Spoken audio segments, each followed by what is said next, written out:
বন্ধুরা, আজকের গল্পটি এমন একটি মেয়েকে নিয়ে যে তার মা এবং তার মায়ের প্রেমিকের সাথে সমুদ্র ভ্রমণে যায়, কিন্তু এই ভ্রমণটি ভয়াবহ হয়ে ওঠে যখন মেয়েটি জানতে পারে যে তার মায়ের প্রেমিক একজন বিপজ্জনক লোক।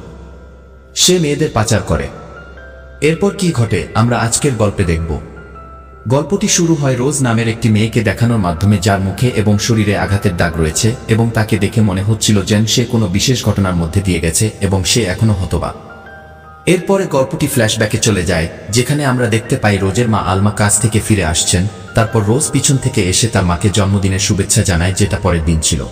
তারপর আলমা রোজকে প্যাকিং সম্পন্ন করতে বলে, কারণ তারা পরের দিন আলমার প্রেমিকের সাথে বেড়াতে যাওয়ার কথা।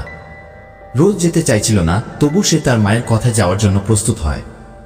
এরপরে রোজ তার মায়ের কাছ থেকে গাড়ির চাবি নিয়ে তার রাতের শিফটের ডিউটিতে চলে যায়, যেখানে সে একটি হোটেলে কাজ করে এবং তারপর পরের দিন সকালে সে কাজ থেকে ফিরে আসে। তারপর আলমাও লাগেজ নিয়ে বাইরে বেরিয়ে আসে, কিন্তু রোজ বেড়াতে যেতে আগ্রহী নয়, কিন্তু তার মায়ের পীড়াপিড়িতে সে অনিচ্ছাকৃতভাবে রাজি হয়। পথে সে তার মাকে তার প্রেমিক সম্পর্কে জিজ্ঞাসা করে। তখন আলমা বলে যে আমি তাকে অনেক দিন ধরে চিনি না, কিন্তু আমি জানি যে সে একজন ভালো মানুষ। এটা শুনে সে অবাক হয় যে তার মা কিভাবে এমন একজন মানুষকে বিশ্বাস করতে পারে যার সম্পর্কে সে খুব বেশি কিছু জানে না। এখন কিছুক্ষণ পর তারা তাদের গন্তব্যে পৌঁছায়, যেখানে আলমা যায় এবং তার প্রেমিক ডেরেকের সাথে দেখা করে। এরপরে ডেরেক তাকে মানচিত্রে দেখায় যে আমরা এখান থেকে যাচ্ছি এবং এই পথটি বারমুডা ট্রায়াঙ্গেলের কাছ দিয়ে গেছে। ডেরেক বলে আমরা মঙ্গলবারের মধ্যে সেখানে পৌঁছে যাব এবং সেখানে অনেক আনন্দ করব। এরপরে যখন আলমা গাড়ি থেকে লাগেজ বের করতে যায়, তখন রোজ কিছু দূরে একটি গাছের নিচে ধূমপান করছিল। তখন সে একজন লোককে দেখতে পায় যে তার মায়ের কাছে যাচ্ছে। পরে সে তার মাকে জিজ্ঞাসা করে যে লোকটি তোমাকে কি জিজ্ঞাসা করছিল। তারপর মা বলে যে লোকটি জিজ্ঞাসা করছিল আমি কোথায় যাচ্ছি। এখন রোজ প্রথমবারের মতো তার মায়ের প্রেমিক ডেরেকের সাথে দেখা করে। ডেরেক তাকে বলে যে সে ভ্রমণে যাওয়ার জন্য এই সেকেন্ড হ্যান্ড নৌকাটি কিনেছে, যার নাম অ্যানালিসা। তারপর এই তিনজন নৌকায় করে তাদের ভ্রমণের যাত্রা শুরু করে এবং নৌকায় কিছুক্ষণ থাকার পর তারা আলমার জন্মদিন উদযাপন করে এবং তাকে শুভেচ্ছা জানায় এবং তিনজনই একসাথে এই মুহূর্তটি উপভোগ করতে শুরু করে। তারপর ডেরেক আলমাকে একটি টি শার্ট এবং রোজকে একটি ছুরি উপহার দেয়। এরপর রোজ ডেরেককে তার কাজ সম্পর্কে জিজ্ঞাসা করে। তারপর সে বলে যে আমি আগে পুলিশে ছিলাম, কিন্তু এখন আমি একজন ব্যক্তিগত নিরাপত্তা পরামর্শদাতা হিসেবে কাজ করি। এরপর সে রোজকে গিট বাঁধতে শেখায় এবং তারপর তাকে নৌকা চালানোর জন্য সাহায্য করতে বলে। উদযাপন শেষ হওয়ার পর সবাই বেরিয়ে আসে, যেখানে ডেরেক রোজকে নৌকা চালানো শেখায় এবং আলমা তার ফোনে তাদের ছবি এবং ভিডিও তুলতে শুরু করে। কিন্তু হঠাৎ সে নৌকার মূল পালের সাথে ধাক্কা খায় এবং জলে পড়ে যায়। তারপর ডেরেক আলমার দিকে একটি লাইফ জ্যাকেট ছুঁড়ে মারে এবং রোজকে কেবিন থেকে ফার্স্ট এইড বক্স এবং কম্বল আনতে পাঠায়। রোজ যখন ভেতরে যায়, সে কেবিনে লুকিয়ে থাকা রাইফেল এবং পিস্তল দেখতে পায়, যা দেখে সে অবাক হয়ে যায়। তবুও সে তার মায়ের জন্য একটি কম্বল এবং ফার্স্ট এইড বক্স নিয়ে ফিরে আসে। এদিকে ডেরেক আলমাকে নৌকায় উঠিয়ে ফেলে এবং রোজ এসে তার মাকে কম্বলটি দেয়। আলমার কোনো ক্ষতি হয়নি এবং তারপর সে তার মেয়ের কাছে ক্ষমা চায় এবং বলে যে সে তার ফোন পানিতে ফেলে দিয়েছে। একই সাথে তারা দেখতে পায় যে আবহাওয়া খারাপ হচ্ছে, তাই তারা কেবিনে নেমে আসে। এখানে আলমা বলে যে সে এতদূর কখনো ভ্রমণ করেনি, তাই সে তাদের বাড়ি ফিরে যাওয়ার পরামর্শ দেয়। কিন্তু ডেরেক বলে যে ভয়ের কিছু নেই, আগামীকাল নাগাদ আবহাওয়া ঠিক হয়ে যাবে। তারপর পরের দিন সকালে যখন রোজ উপরে উঠে আসে, সে দেখে যে আবহাওয়া পরিষ্কার হয়ে গেছে এবং তার মা ইতিমধ্যেই সেখানে বসে মদ্যপান করছে। তাই সে তার মায়ের পাশে গিয়ে বসে বলে যে সে এখানে আসতে পেরে খুশি নয় এবং বাড়ি ফিরে যেতে চায়। তখন আলমা বলে যে এই জায়গাটা খুব সুন্দর, তোমার এই মুহূর্তটি এনজয় করা উচিত। তার কিছুক্ষণ পর ডেরেকও তাদের কাছে এসে তাদের সাথে যোগ দেয়। তারপর রোজ তাকে রাইফেল সম্পর্কে জিজ্ঞাসা করে। ডেরেক বলে যে সে নিরাপত্তার জন্য রাইফেলটি রেখেছিল এবং এটি তার শখ। রোজ বলে আসলে আমি একবার সেই রাইফেলটি চালানোর চেষ্টা করে দেখতে চাই। তাই ডেরেক রাইফেলটি বের করে তাকে গুলি চালানো শেখায়। রোজ খুব ভালোভাবে গুলি চালায় এবং এটি দেখে ডেরেক তার অনেক প্রশংসা করেন। পরবর্তী দৃশ্যে রোজ তার ল্যাপটপে দেখে যে তাদের থেকে কিছু দূরে আরেকটি নৌকা আছে, তাই সে বেরিয়ে আসে এবং দূরবীন দিয়ে এটি দেখার চেষ্টা করে। এদিকে ডেরেক এবং আলমা মদ্যপান করছে এবং তারা রোজকে তাদের সাথে যোগ দেওয়ার জন্য আমন্ত্রণ জানায়। কিন্তু শীঘ্রই রোজের মাথা ঘোরা শুরু করে, তাই সে তার ঘরে যায় এবং ঘুমিয়ে পড়ে। তার কিছুক্ষণ পরে যখন সে জেগে ওঠে, তখন সে বাইরে কিছু শব্দ শুনতে পায়। সে বাইরে তাকিয়ে লক্ষ্য করে যে আরেকটি নৌকা তাদের দিকে আসছে, যা সরাসরি তাদের নৌকার সাথে ধাক্কা খায়। সেই নৌকা থেকে দুজন লোক বেরিয়ে আসে, যারা ডেরেকের দিকে বন্দুক তাক করে এবং তাকে কিছু ফেরত দিতে বলে। কিন্তু ডেরেক বলে যে সে বুঝতে পারছে না তোমরা কি বলছো।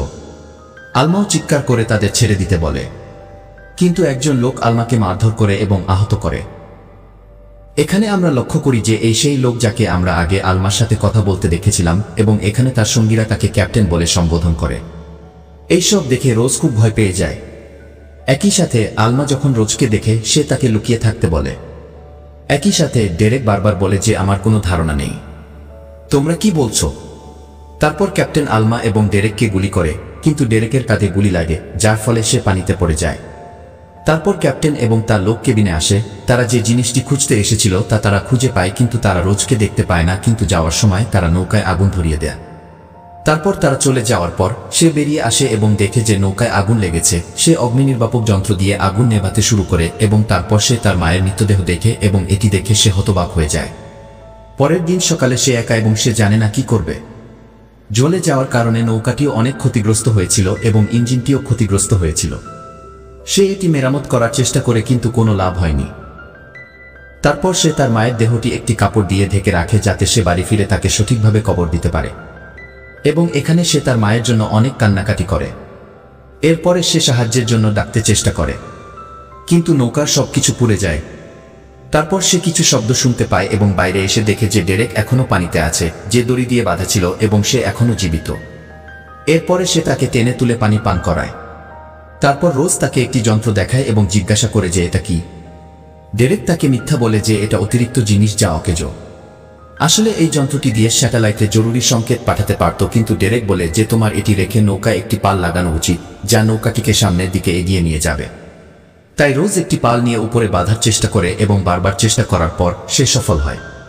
তারপর আমরা পরের দিনের দৃশ্য দেখি, যেখানে ডেরেক রোজকে ডাকেন। সে গিয়ে তার ক্ষত ব্যান্ডেজ করে দেয়।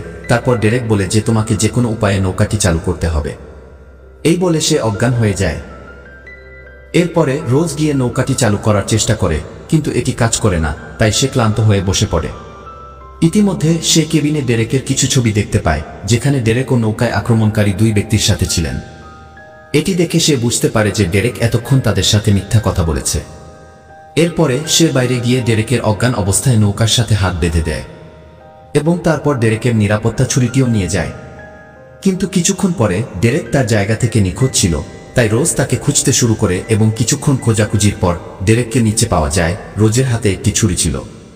রোজ তাকে জিজ্ঞাসা করে যে তুমি জানো সেই লোকটি কে ছিল, কিন্তু তুমি কেন মিথ্যা বললে? তখন ডেরেক শুধু বলে যে সে একজন রাক্ষস, তুমি তার সম্পর্কে যত কম জানবে তোমার জন্য ততই ভালো হবে। এবং তার মুখের ভাব দেখে মনে হচ্ছিল যে সে মোটেও ভীত নয় এবং আলমার মৃত্যুতে সে দুঃখিত নয়, এবং এইভাবে সে রোজকে তার আলোচনায় জড়িয়ে নৌকা ঠিক করার জন্য সাহায্য নেয়।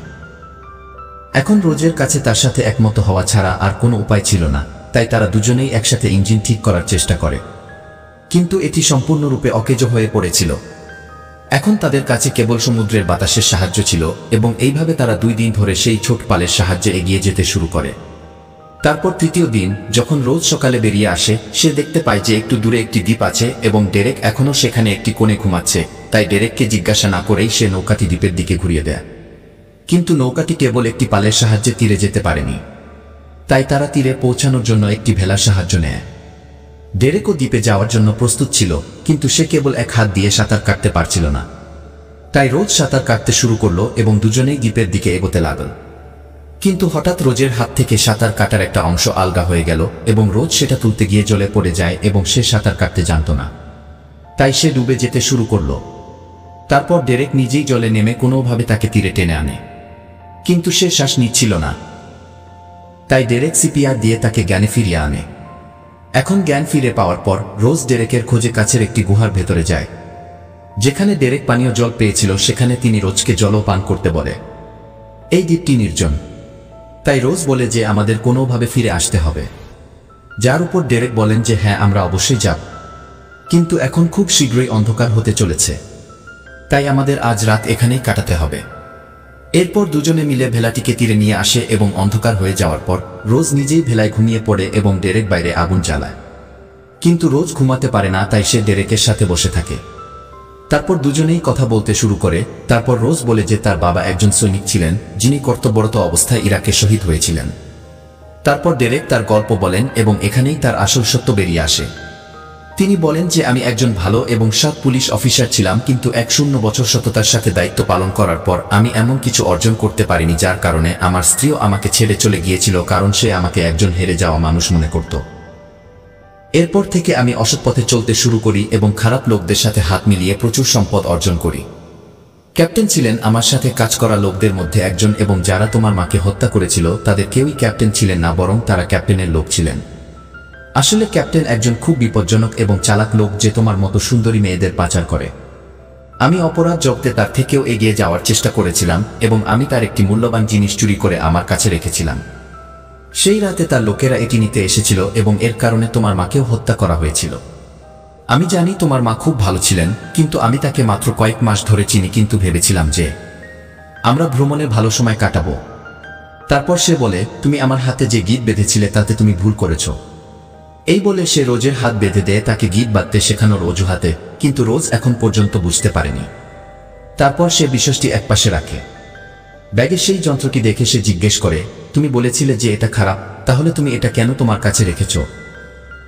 তখন সে বলে যে স্যাটেলাইটে স্পোর্স সংকেত পাঠিয়ে আমাদের অবস্থান সম্পর্কে তথ্য দেওয়া যেতে পারে এবং আমরা এখান থেকে চলে যেতে পারি। কিন্তু আমি এটি চালু করিনি কারণ তার আগে আমাকে তোমার কাজ শেষ করতে হয়েছিল। সে এই কথা বলার সাথে সাথেই রোজ বুঝতে পারে এবং তাকে ঘুষি মারে এবং সাথে সাথে ব্যাগ থেকে বন্দুকটি বের করে তার দিকে বন্দুক তাক করে এবং ডিভাইসটি চালু করতে বলে। কিন্তু যখন সে রাজি হয় না তখন রোজ ট্রিগার টিপে দেয়, কিন্তু বন্দুকের ম্যাগাজিন ডেরেকের কাছে থাকায় গুলি বের হয় না এবং এই সুযোগে সে রোজকে আক্রমণ করে এবং দুজনের মধ্যে মারামারি শুরু হয়। কিন্তু রোজ কোনোভাবে পালিয়ে যায় এবং এদিক ওদিক থেকে দৌড়াতে শুরু করে এবং ডেরেকও বন্দুকটি পুনরায় লোড করে রোজকে গুলি করতে শুরু করে, কিন্তু একটিও গুলি রোজকে লাগাতে পারে না এবং কোনোভাবে সেখান থেকে দৌড়ে গিয়ে সে এক জায়গায় লুকিয়ে তার বাঁধা হাত খুলে ফেলে। তারপর সকালের দৃশ্য দেখানো হয় যেখানে ডেরেক তখনও রোজের পিছনে ছিল, কিন্তু রোজের পরিকল্পনা ছিল ভেলাটি তুলে এখান থেকে চলে যাওয়া। তাই সে সেখান থেকে নেমে ভেলার দিকে এগোতে শুরু করে, কিন্তু ডেরেক তাকে দেখতে পায় এবং উপর থেকে গুলি চালাতে শুরু করে।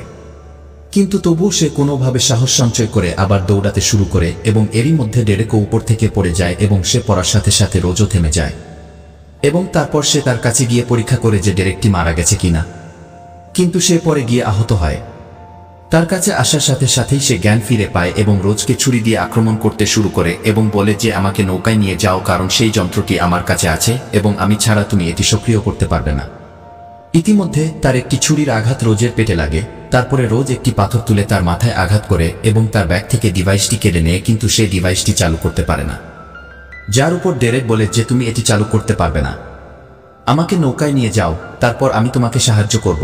কিন্তু তবুও রোজ তার কথা শোনে না এবং তাকে ছেড়ে ভেলা দিয়ে আবার নৌকায় আসে। নৌকায় পৌঁছানোর পর সে তার ক্ষতস্থানে ব্যান্ডেজ করে এবং তারপর ঘুমিয়ে পড়ে, কিন্তু রাতে হঠাৎ ঘুম থেকে উঠে দেখে যে নৌকাটিও ডুবতে শুরু করেছে। তাই সে দ্রুত কিছু প্রয়োজনীয় জিনিসপত্র সংগ্রহ করে এবং তারপর তার মায়ের মৃতদেহ ভেলায় নিয়ে যাওয়ার চেষ্টা করে, কিন্তু তার মায়ের মৃতদেহ তার হাত থেকে পানিতে পড়ে যায় এবং তাকে তার মায়ের মৃতদেহ পানিতে ফেলে যেতে হয়। এতে সে অনেক কাঁদে কারণ সে তার মায়ের মৃতদেহ পানিতে ফেলে রাখতে চায়নি। এরপরে সে নৌকার সাথে ভেলা সংযোগকারী দড়িটি কেটে ফেলে কারণ নৌকাটি ডুবে যাওয়ার বেশি সময় বাকি নেই। তারপর আমরা দেখি যে 2 দিন ধরে সে এভাবে সমুদ্রে ভেসে বেড়াচ্ছে এবং সে বুঝতে পারছে না কি করবে, কিন্তু তৃতীয় দিনে সে একটি নৌকা দেখতে পায়। তাই সে দ্রুত ফ্লেয়ার গান চালু করে, কিন্তু সে মনে করে যে হয়তো সূর্যের আলোর কারণে সেই নৌকাটি তাকে দেখতে পায়নি, কিন্তু রাতে একই নৌকা তাকে বাঁচাতে এসে সেখান থেকে উদ্ধার করে একটি বড় জাহাজে নিয়ে যায়। জাহাজে ওঠার পর সে দেখতে পায় যে সবার কাছে অস্ত্র আছে এবং এই সময় সে শুনতে পায় যে ওই লোকগুলো ক্যাপ্টেনের নামে কথা বলছে, যার থেকে সে বুঝতে পারে যে এই সব লোক ক্যাপ্টেনের এবং এই জাহাজটিও তার। কিন্তু সে কিছুই করে না এবং চুপচাপ তাদের সাথে চলে যায়। তারপর তারা তাকে ধরে নিয়ে যায় এবং এই সময় মাতাল অবস্থায় একটি মেয়ে সেখানে আসে যার নাম তাবিথা, কিন্তু একজন লোক তাকে সেখান থেকে নিয়ে যায়। রোজ বুঝতে পারে যে মেয়েটি অসহায় এবং এই জাহাজে তার মতো আরও মেয়ে থাকতে পারে, কারণ ডেরেক বলেছিল যে ক্যাপ্টেন মেয়েদের পাচার করে। তারপর রোজ তাদের জিজ্ঞাসা করে, আমি কি গোসল করতে পারি? তাই তারা তাকে একটি ঘর দেয় এবং এখন সে পুরোপুরি বুঝতে পেরেছে যে তার পরবর্তী করণীয় কি। আর যদি এই লোকেরা এই জাহাজের মধ্য দিয়ে মেয়েদের পাচার করে তাহলে অবশ্যই ক্যাপ্টেনও এই জাহাজে থাকবে। এরপর সে গোসল শেষ করে প্রস্তুত হয়ে অন্য ঘরে চলে যায়। সেই ঘরে যাওয়ার সাথে সাথেই সে একজন লোককে দেখতে পায় যার চারপাশে আরও লোকজন ছিল। তাই সে জিজ্ঞাসা করে যে তুমি কি ক্যাপ্টেন? তারপর সে বলে হ্যাঁ আমি। এরপর সে তার কাছে যায় এবং কথা বলে তাকে যৌন আকর্ষণ করার চেষ্টা করে এবং কিছুক্ষণ পর সুযোগ পাওয়ার সাথে সাথে সে ক্যাপ্টেনের মাথায় আঘাত করে তাকে হত্যা করে। এরপর সে সেই ঘর থেকে বেরিয়ে অন্য ঘরে চলে যায়। তারপর সে অন্য ঘরে গিয়ে তাবিথাকে খুঁজে পায় এবং তার সাহায্য চায়। ক্যাপ্টেনকে মৃত দেখে তার লোকেরা সতর্ক হয়ে যায় এবং জাহাজের চারপাশে রোজকে খুঁজতে শুরু করে। রোজ তাবিথাকে জিজ্ঞাসা করে যে এই জাহাজে বন্দুকগুলি কোথায় রাখা আছে। সে বলে যে ইঞ্জিন রুমে অনেক বন্দুক রাখা আছে এবং আমার মতো অনেক মেয়েকেও কোথাও বন্দি করে নিয়ে যাওয়া হচ্ছে, কিন্তু এই সময়ে তাদের কেউই তোমাকে সাহায্য করতে পারবে না, কারণ ওই লোকেরা সমস্ত মেয়েকে নেশাগ্রস্ত করে রেখেছে। এরপরে রোজ সেখান থেকে চলে যায় এবং সেই ঘরে পৌঁছায় এবং বন্দুক নিয়ে যায়। তারপর একজন লোক সেখানে আসে এবং তাকে দেখতে পায়, কিন্তু রোজ তাকে গুলি করে হত্যা করে। তারপর সে সেখান থেকে এগিয়ে গিয়ে সেই মেয়েদের কাছে পৌঁছাতে শুরু করে এবং ক্যাপ্টেনের সমস্ত পুরুষদের একে একে হত্যা করতে শুরু করে যারা তার পথে আসে। সেখানে সে ক্যাপ্টেনের জন্য কাজ করত এমন একটি মেয়ের সাথেও দেখা করে, কিন্তু রোজ তার সাথে লড়াই করে এবং তাকেও হত্যা করে। তারপর সে ক্যাপ্টেনের একজন শক্তিশালী লোকের সাথে দেখা করে যে রোজকে গলা টিপে ধরে মারতে শুরু করে, কিন্তু সে কোনোভাবে তার কাছ থেকে পালিয়ে যায় এবং অবশেষে তাকে গুলি করে হত্যা করে। এরপর রোজ যখন একটি ঘরে গিয়ে দরজা খুলে দেয়, তখন সে দেখতে পায় যে সেখানে খুব অল্প বয়সী মেয়েদের বন্দী করে রাখা হয়েছে, কিন্তু সে তাদের মুক্ত করার আগেই ক্যাপ্টেনের আরও একজন লোক বাকি ছিল যে এসে রোজের দিকে বন্দুক তাক করে। যদিও পরিস্থিতি তার জন্য কঠিন ছিল, কিন্তু তারপর তাবিথা সেই লোকটির পেছন থেকে এসে তার মাথায় আঘাত করে এবং এই সুযোগে রোজ তার নিজের গান দিয়ে সেই লোকটিকে গুলি করে। তারপর রোজ সেই মেয়েটিকে এখানে রেখে রেডিও রুমের দিকে যায় সাহায্যের জন্য সংকেত পাঠাতে, কিন্তু এগিয়ে যেতে যেতে তাকে অন্য একজনের মুখোমুখি হতে হয় এবং সে হল ডেরেক। রোজ তাকে দেখে অবাক হয় এবং সে জিজ্ঞাসা করে যে তুমি সেই দ্বীপে মারা গিয়েছিলে। তারপর ডেরেক বলে যে আমি তোমার তথ্য দিয়ে ক্যাপ্টেনের সাথে একটি চুক্তি করেছি এবং আমি সেই ডিভাইস ব্যবহার করে সেই দ্বীপ থেকে বেরিয়ে এসেছি। পালিয়ে এসে রোজকে মারতে করতে শুরু করে এবং বলে যে ক্যাপ্টেনের সাথে আমার ইতিমধ্যেই একটি পরিকল্পনা ছিল এবং এখন কেউ তোমাকে ক্যাপ্টেনের হাত থেকে বাঁচাতে পারবে না। এই কথা শুনে রোজ হাসতে শুরু করে এবং বলে যে আমি ইতিমধ্যেই তোমার ক্যাপ্টেনকে হত্যা করেছি। এটা শুনে ডেরেক তাকে আঘাত করে এবং সিঁড়ি থেকে নিচে ফেলে দেয় এবং বন্দুক নিয়ে ফিরে আসে এবং দেখে যে রোজ সেখান থেকে পালিয়ে গেছে। এরপর সে রোজের রক্তের দাগ দেখে তাকে খুঁজতে শুরু করে, কিন্তু যখনই একটি জায়গায় পৌঁছায় রোজ তার উপর একটি রাসায়নিক ছিটিয়ে দেয়, যার ফলে ডেরেক পড়ে যায়। এরপর রোজ ডেরেকের দেওয়া ছুরিটি বের করে সরাসরি তার বুকে আক্রমণ করে এবং অবশেষে তাকে শেষ করে দেয়। এত কিছুর পর সে এখন ক্লান্ত হয়ে পড়ে এবং ক্যাপ্টেনের সমস্ত লোকও নিহত হয়।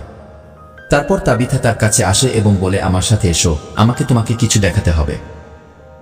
তারপর রোজ সেই সমস্ত মেয়েদের সাথে জাহাজে যায় এবং দেখে যে এই জাহাজটি একটি বন্দরের দিকে যাচ্ছে, যার কারণে সমস্ত মেয়েরা খুব খুশি হয় কারণ তারা এখন তাদের বাড়িতে ফিরে যেতে পারে। বন্দরে পৌঁছে পুলিশ এই বিষয়টি দেখাশোনা করে। এরপর আমরা গল্পের শুরুতে ফিরে আসি, যেখানে রোজ একজন পুলিশ অফিসারকে এই পুরো ঘটনাটি বলছিল।